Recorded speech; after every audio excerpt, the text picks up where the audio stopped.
నమస్తే తీన్మార్ వార్తలకి స్వాగతం. ముందుగా హెడ్లైన్స్. రాకెట్ ప్రయాణానికి పెరిగిన రద్దీ, మనుషుల కోసం మార్స్ ఎదురు చూపు. బీజేపీ ఉల్లిగడ్డ, కాంగ్రెస్ ఉల్లిగడ్డ. ఢిల్లీ గల్లీల్లో దుకాణాలు తెరిచిన పార్టీలు.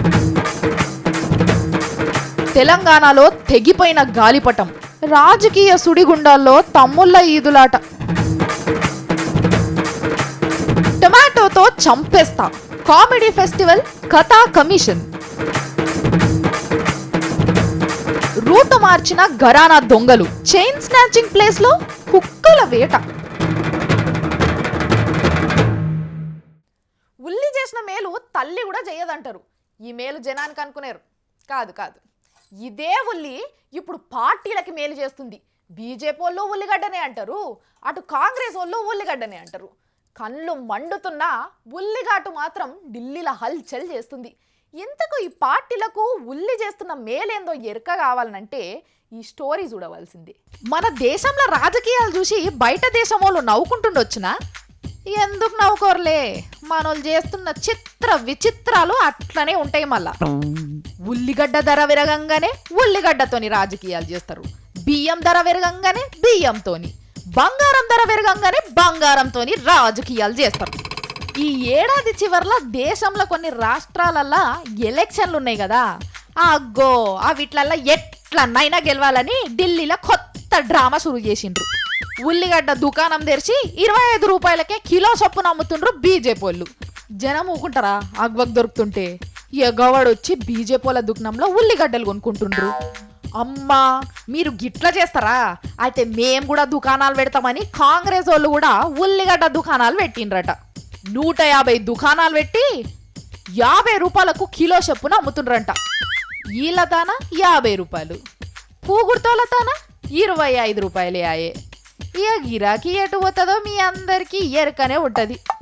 అయితే 1988లో కూడా ఇట్లనే ఎలక్షన్లు జరిగినాయి. అప్పుడు బీజేపీ వాళ్ళు అధికారంలో ఉండే. ఇదే ఉల్లిగడ్డలు అప్పుడు బీజేపీ వాళ్ళను మళ్ళా గెలవకుండా చేసినాయి. అదే ఉల్లిగడ్డలు ఇప్పుడు ఢిల్లీ సర్కార్కు చెమటలు అట్టిస్తున్నాయి. బీజేపీ వాళ్ళేమో కాంగ్రెస్ సర్కార్ చేయంగానే ధరలు విపరీతంగా పెరిగిపోతున్నాయి అని చెప్తున్నారు. ఇక ఈ ఉల్లిగడ్డనే కాంగ్రెస్ పార్టీ వాళ్ళ కొంప ముచ్చుతుందని అనుకుంటున్నారు చెయ్యి గుర్తోళ్ళు మొత్తం. దేశ రాజధానిలోనే ఇటువంటి గమ్మతి రాజకీయం నడుస్తుంటే ఇక దేశమంతా ఎట్లుంటుందో చూడుండ్రి.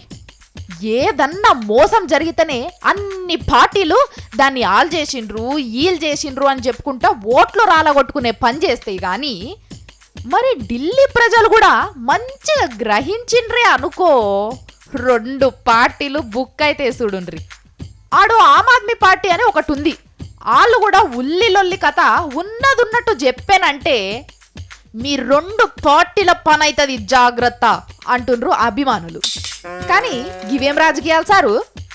ఉల్లిగడ్డల దుకాణాలు పెట్టి ఓట్లు రాల్చుకున్నాడు అంటే బయట దేశం వాళ్ళు చూస్తే నవ్వరా మరి మీ ఏషాలకు? భారతదేశంలో రాజకీయాలు బాగా దిగజారిపోయినాయంట, రేట్లు మాత్రం ఎదిగిపోయినాయంట. నమ్ముకొని నట్టేట్ల మునిగినోళ్ళ జాబితాలో ఎవరు ఫస్ట్ ఉంటారంటే తెలంగాణలో ఉన్న మాజీ వైఎస్ఆర్ కాంగ్రెస్ పార్టీ లీడర్లే. అన్నకు తమ్ముళ్ళ వైతునమని సంబరపడ్డరు, అంతలోనే బొక్కబోర్ల పడ్డరు. ఏరు దాటక ముందే కొందరి తెప్పె తగలబెట్టిండ్రు. ఇటు ఏరు దాటలేక అటు నీళ్ళ ఈత కొట్టలేక అరిగోస పడుతూ రాజకీయ గుండంలో మునిగిన లీడర్ల బాధ మీకోసం. రెంటికి చెడ్డ రేవడి లెక్క అయింది తెలంగాణలో జగన్ పార్టీ తమ్ముళ్ళ పరిస్థితి. వాళ్ళ మీద వీళ్ళ మీద కోపంతో రాజన్న కొడుకు ఎంట పోతే గుర్రం జాడిచ్చి తనినంత పని అయింది పాపం. జిట్ట బాలకృష్ణారెడ్డి, కేకే మహేందర్ రెడ్డి, రాజ్ ఠాకూర్, కొండా దంపతులు సాలరు, ఒక్కరు కాదు ఇద్దరు కాదు, నమ్ముకొని పోయిన ప్రతి ఒక్కరి పని చేసిండ్రు. మళ్ళా వాళ్ళని రాజకీయంలో పేరు లేకుండా చేసిండ్రు. ఎమ్మెల్యే పదవి ఎక్కి సేవ చేద్దామని జిట్ట బాలకృష్ణారెడ్డి 10-15 ఏళ్ళకి వెళ్ళి తనలాడుతున్నాడు. ఆఖరికి జగనన్న పార్టీలకు వెళ్ళినా జనానికి సేవ చేద్దామని లక్షల రూపాయలు ఖర్చు పెట్టి మీటింగులు పెట్టి అందులో చేరిండు. ఆఖరికి జగనన్న పార్టీ లేకుండా పోయింది తెలంగాణలో. ఇక కేకే మహేందర్ రెడ్డి సార్ ఆయన కూడా అంతే, సిరిసిల్లను ఉరిసిల్ల కాకుండా చేయాలని మస్తు ప్రయత్నం చేసిండు. విజయమ్మ సపోర్ట్తో ఎదిగిపోదాం అనుకున్నాడు. ఆఖరికి విజయమ్మ పార్టీ తెలంగాణలో ఎగిరిపోయింది. జగనన్న నమ్ముకున్న తెలంగాణ లీడర్లంతా ఇప్పుడు దిక్కులేని పక్షులు అయినరు, ఆదరించేటోళ్ళు లేకుండా పోయినరు. రాజన్న బిడ్డ కోసం గొంతు నొప్పి పెట్టేటట్టు జై కొట్టిండ్రు. ఆఖరికి ఏమైంది? అదే రాజన్న బిడ్డ 5 గజాల లోతుల తెలంగాణ వాదాన్ని పాతివేటతందుకు తయారైండు. అయినా మీకు షీమినెత్తురు ఉండేపటికే ప్యాన్ గుర్తుకు రాజీనామా చేసిండ్రు. కానీ మరి ఇప్పుడు జనం నడమకి ఎట్లా పోతారు? ఉటి రాజీనామాలు చేసినామంటే జనానికి ఓనగూరేది ఏం లేదు. తెలంగాణ కట్టుబడి ఉన్నామనేందుకు ఇదివరకు ఉన్న వాళ్ళంతా దానికే కట్టుబడ్డోళ్ళ. మరి ఇప్పుడు ఏం చేస్తారు? పోనీ కొత్త పార్టీ ఏమన్నా పెడతారా అంటే జిట్ట బాలకృష్ణారెడ్డి సారు యువ తెలంగాణ పార్టీ పెట్టి మూసేసిండు. మరి ఇప్పుడు ఎట్లా మీ పరిస్థితి? పోనీ అందరు కలిసి కొత్త పార్టీ ఏమన్నా పెట్టరాదుండ్రి. ఒకవేళ ఆలోచన కనుక్కుంటే వైఎస్ఆర్ తెలంగాణ, జగన్ తెలంగాణ అని మాత్రం పెట్టకుండ్రి. వాళ్ళ పేరు తీస్తే మీ కథ మళ్ళా మొదటికి వస్తుంది, జాగ్రత్త. మరి ఎవరన్నా తప్పుడు పనులు చేస్తుంటే ఏమని తిడతారు? వీనికి భూమి మీద నూకలు బాకీ లేనట్టున్నాయి, అందుకే గాయ చేస్తున్నాడు అంటారు కదా. కానీ ఇప్పుడు అట్లా అనకుండ్రిగా. భూమి మీద బాకీ లేకపోయినా ఆకాశంలో కూడా నూకలు బాకీ ఉన్నాయంట. భూమి మీద నూకలు బాకీ లేని వాళ్ళందరూ మూటె ముల్లే చదువుకోండి, రాకెట్ ఎక్కేటందుకు అంటున్నారు నెదర్లాండ్స్ వాళ్ళు. వీలైతే మా మల్లన్నను కూడా పంపుదామని ప్రయత్నం చేస్తున్నా. ఎవరికన్నా సూట్ అవుతుందేమో చూసుకోండి. ఇంత భూమి మీద కాలు పెట్టే సందు లేకుండా అవుతుంది. మనసులేమో మస్తుగా వెరిగిపోవట్టే, భూమి ఏమో వెరగకపోయే. మరి ఎట్లా చేద్దామని అనుకుంటుండగానే నెదర్లాండ్ వాళ్ళు కొంతమంది భూమి మీద జాగ సరిపోకున్నా ఏం కాదు, ఆకాశం మీద మస్తు గ్రహాలు ఉన్నాయి, అందులో మార్స్ అనే గ్రహం మీద ఖాళీ జాగ మస్తుగున్నది, ఆడ బతుకుండ్రని భరోసా ఇస్తున్నారు. 2023 వరకాల 40-50 మందిని ముందుగాల మొగుల మీదకి తోలుకపోతారట.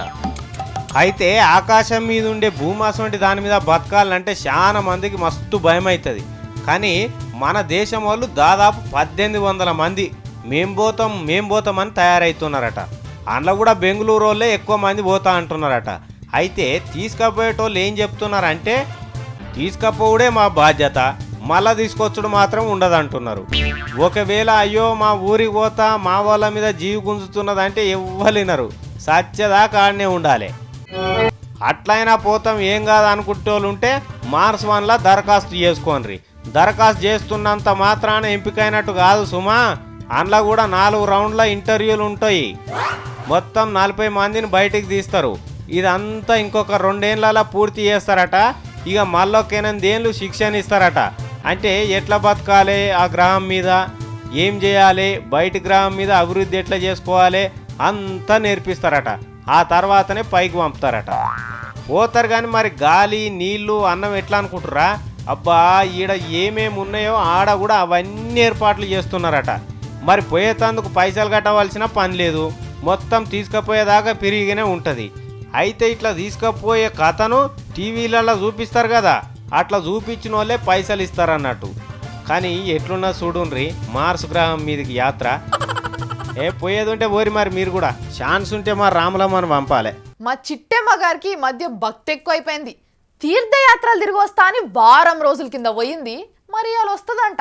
స్వాగతం పలుకుదాం. అమ్మగారు బయలుదేరిండ్రా. చూడుండ్రి భక్తురాలు ఎట్లా వస్తుందో. గోవింద గోవింద గోవింద గోవింద గోవింద గోవింద. అమ్మా చిట్టెమ్మ గారు అయిపోయినాయా తీర్థయాత్రలు? అయిపోయాయి రామ్లమ్మ, నా కోసమే వెయిటింగా? అవును తల్లి. అయినా ప్రసాదం కోసం ఇంత వెయిటింగ్ చేయడం అవసరమా రామ్లమ్మ? ప్రసాదమా? దాని గురించే కదా నీ ఎదురు చూపంతా. ప్రసాదం నాకేం వద్దులే గాని తీర్థయాత్రలు ఎట్లా జరిగినాయో తెలుసుకుందామని. తీర్థయాత్రలు అన్ని బాగా జరిగాయి రామ్లమ్మ. ఫస్ట్ ఏదే ఉంది రోయినో? ఫస్ట్ తిరుపతికి వెళ్ళాను రామ్లమ్మ. ఏమంటుండు వెంకటేశ్వర స్వామి? రామ్లమ్మ బుర్రా ఇప్పుడు పనిచేస్తుందా లేదా అని అడిగాను. ఏం ఎక్కువైందా? కాకపోతే ఏంటి రామ్లమ్మ, ఆయన నీ గురించి ఎందుకు అడుగుతాడు? చాలే సక్కదనం గాని తిరుపతికి పోయినావు కదా. అవును, ఫస్ట్ అక్కడికే. ఎన్ని పైసలు ఖర్చు అయినాయి? అబ్బా ఈసారి అసలు డబ్బులే ఖర్చు అవ్వలేదు రామ్లమ్మ. ఎందుకు? వామ్మో, పోయినసారి అక్కడికి వెళ్ళినప్పుడు ఆటో వాడి దగ్గర నుంచి అర్చకుడి వరకు మొత్తం అందరూ డబ్బులు నొక్కేసే వాళ్ళే. మరి ఇప్పుడు లేదా? తిరుపతి మొత్తంలో స్ట్రైక్ నడుతుంది కదా రామ్లమ్మ. ఏం స్ట్రైకు? అయ్యో సమైక్యమంత్ర ఉద్యమం నడుస్తుంది కదా. అవునవునవునవును. అయితే ఇట్ట అక్రమంగా సంపాదించే వాళ్ళు కొంతమంది సమ్మె చేస్తున్నారు కదా. ఓహో అదా సంగతి. నేను చక్క నడకదాన్ని వెళ్ళాను, వెళ్ళగానే దర్శనం అయిపోయింది, అంతా హ్యాపీ. ఏం మొక్కుకున్నావు దేవుణ్ణి? మొక్కుకోవాలని వెళ్ళాను రాములమ్మ, కానీ నేను వెళ్ళేసరికి స్వామివారు నిద్రపోయారంట. ఏంది, వెంకటేశ్వర స్వామి వారు నిద్రపోయారా? అవును రాములమ్మ, ఇంతకు ముందు చాలా మంది వచ్చేవారంట, అప్పుడు స్వామివారికి అసలు నిద్రే ఉండదు కాదంట. మరి ఇప్పుడు? ఇప్పుడు సమయకేంద్ర ఉద్యమం పుణ్యమా అని భక్తులు ఎవ్వరూ సరిగ్గా రావట్లేదంట, అందుకే స్వామివారు చక్కగా నిద్రపోతున్నారు. ఓహో, అంటే జనాలు ఉద్యమం చేస్తుంటే దేవుడు నిద్రపోతున్నాడా? అవును రాములమ్మ. అరే, దేవుడు ఎట్లా నిద్రపోతే ఎట్లా? జనం మంచిగా ఉన్నప్పుడు దేవుడికి ఉద్యమం చేసినట్టు ఉండేది. అది కూడా కరెక్టేలే. విఐపి దర్శనాలని, బ్రేక్ దర్శనాలని దేవునికి నిద్ర లేకుండా చేస్తుండే. అందుకే రాములమ్మ దేవుడు కంటి నిండా నిద్రపోతున్నాడు. సరే గాని మరి హుండీలు ఎన్ని పైసలు వేసినావు? లంచాలు అవి ఏమి ఇవ్వలేదు కాబట్టి కొంచెం ఎక్కువ వేసాను రాములమ్మ. ఎంత వేసినావు? 11 రూపాయలు. అబ్బో, 11 రూపాయలు వేసి మురిసిపోతున్నావు ఏంది? 11 రూపాయలు అంటే నీకు తమాషాగా ఉందా? మరి కాకపోతే ఏందమ్మా?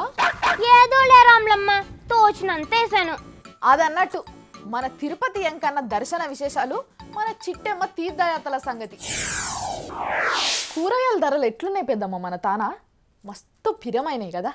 ఇవాళ ఏదన్నా కూర వండుకొని తిందామంటే ఎంత కాదన్నా 30 రూపాయలు కావాలి ఒక్క పూటకి. ఎట్లా బతుకుతాంరా దేవుడా అని కనిపించిన మనిషి కల్లా చెప్పుకొని బాధపడుతుంటే అమెరికాలు చూడుండ్రి కూరగాయలతోని మస్తు మజాక్ చేస్తారు. కూరగాయలు కొందామంటే ఎట్లున్నాయి మార్కెట్లో? ఏది ముట్టుకున్నా 50 రూపాయలు అవుతుంది. ఉల్లిగడ్డ పేరెత్తకపోవడం ఇంకా మంచిది. టమాటా కాడికెళ్ళి ధరలన్నీ బగబగ మండుతున్నాయి. అయిపోయా, పచ్చి పులుసు చేసుకొని తిందామంటే అందులోకి చింతపండు కావాలి, కారపొడి, ఉప్పు, నిప్పు అంతా కలిపి మళ్ళీ లెక్క మొదటికే వస్తుంది. ఉన్నదో లేదో పలసగా కలుపుకొని తింటున్నారు మన తాన జనం. ఇక అమెరికాల సంగతి చూడండి ఎట్లున్నదో. ఉన్నోడు ఉండేడిస్తే లేనోడు లేకేడిసినట్టు ఆడ టమాటాలతో కొట్టుకుంటున్నారు. ఇక లారీల కొద్ది టమాటాలు తీసుకొచ్చి పని పాట పని చేసి టమాటాలతో కొట్టుకుంటున్నారు. ఒంటి మీద అంగీలు ఇడిచేసి ఎట్లా ఆడుతున్నారో చూడు. గట్ల అయిపోయింది టమాటా అంటే అమెరికోలకు. అయితే వీళ్ళేం పని పాటలే కొట్టుకుంటలేరు, మరి ఏడాదికి ఒక దినం ఇట్లా టమాటాలతో కొట్టుకుంటారట. అచ్చగాళ్ళు బుచ్చగాళ్ళు అందరూ ఒక కాడ జమై ఈ లారీల కొద్ది టమాటాలు రోడ్ల పాలు చేస్తున్నారు. లారీల కొద్ది టమాటాలు అంటే మాటలేనా? ఎంతమంది తినచ్చు ఏం కథ. అమెరికోళ్ళు అయితే ఎంత ధరన్నా ఉండని కొనుక్కొని కొట్టుకుంటారు. ఇదే మన తాన చేస్తే ఏమంటారు జనం? బాగా బలిసి టమాటాలు ఖరాబ్ చేస్తున్నాం అని తిట్టరా? అంతెందుకు, మార్కెట్లోకి వెళ్ళి తెచ్చిన కూరగాయలకి వెళ్ళి ఒక్క టమాటా తీసుకొని నోట్లు వేసుకొని చూడుర్రి, బాగానే తింటున్నావయ్యా, ఒక్కసారి అట్లా పోయి కొనుకొస్తే ఏర్పడు, రాత్రికి కూరగాయలు కావాలంటుంటే మంచిగానే తింటున్నావు అని తిడతారు. ఇది మన దేశంలో కదా. అమెరికాలోనేమో అట్లుండే. మన తాన కూడా ఉంటుందిలే అప్పుడప్పుడు. రైతులు బాగా వండించినప్పుడు ఆటనక్కిలా శారనక్కిలా ఉన్నప్పుడు ఇట్లనే రోడ్ల మీద పోతారు, కానీ ఇట్లా మంది మీద ఇసిరేయరు. మార్కెట్లో దళారులు ఉంటే వాళ్ళ మీద కోపంతో వేసిపోతారు, కానీ అమెరికోళ్ళు అవిటితోని పండుగలే చేసుకుంటున్నారు. దొంగలు కలిసి ఊర్లు వంచుకున్నట్టుంది హైదరాబాద్ దొంగ దొరబాబుల కథ. దేన్ని ఇష్టపెట్టారు? కంటికి ఏదన్నా ఇంపుగా కనిపిస్తే చాలు, ఆఖరికి చొప్పు కూడా ఎత్తుకపోతారు. అట్లనే హైటెక్ సిటీ మాదాపురంలో వెరైటీ దొంగతనం జరిగింది. ఎవరు చేసిండ్రు ఏం కథ పోలీసు వాళ్ళు చెప్తారు, కానీ జరిగిన దొంగతనం మాత్రం మేము చెప్తాం. ఇక ఇది ఒక్క దొంగతనం తక్కువ ఉన్నది హైదరాబాద్లో. బంగారం ఎత్తుకపోయేటోళ్ళు ఉన్నారు, పైసలు దొంగతనం చేసేటోళ్ళు ఉన్నారు, టీవీలు సెల్ ఫోన్లు ఎత్తుకపోయేటోళ్ళ కుదవేం లేదు. ఇవన్నీ ఇట్లుండగానే ఇండ్లకు కొత్త దొంగతనం ఒకటి జత కలిసింది. చెప్తే గమ్మత్ అనిపిస్తుంది, కానీ దొంగోనికి చెప్పే లాభం అన్నట్టు ఒక ఇద్దరు కలిసి కుక్కను ఎత్తుకపోయినరట. ఆఖరికి కుక్క పిల్లలకు కూడా భద్రత లేకుండా పోయింది మన అభాగ్య నగరంలో. కుక్క దొంగల వివరాలు చూస్తే ఇగో ఇట్లున్నాయి.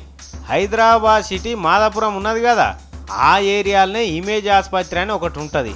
దాని పక్క పొంటి ఒక ఆమె వాళ్ళు పెంచుకునే కుక్కను వాకింగ్కు తీసుకుపోతున్నదట.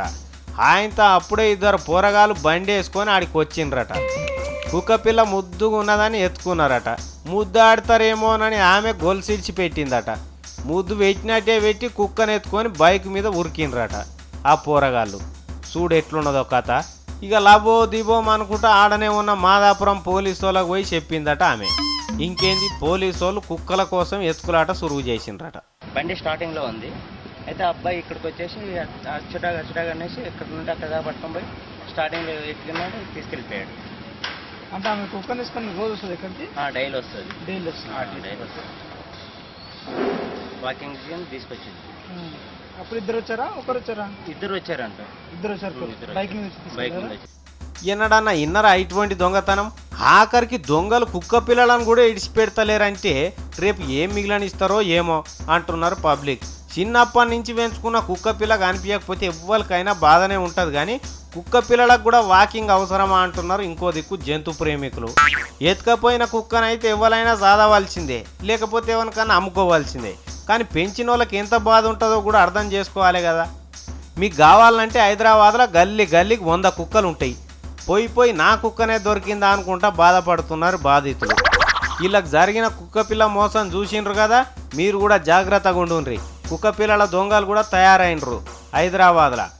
సోకులకు కుక్కను ఎంటేసుకొని పోతిరా అంటే ఇటువంటి దొంగలు కన్నేస్తారు. మరి అయినా ఏడనన్నా దొంగతనం జరిగితే కుక్కలను పట్టుకొచ్చి వాసనతో పసిగట్టిస్తారు.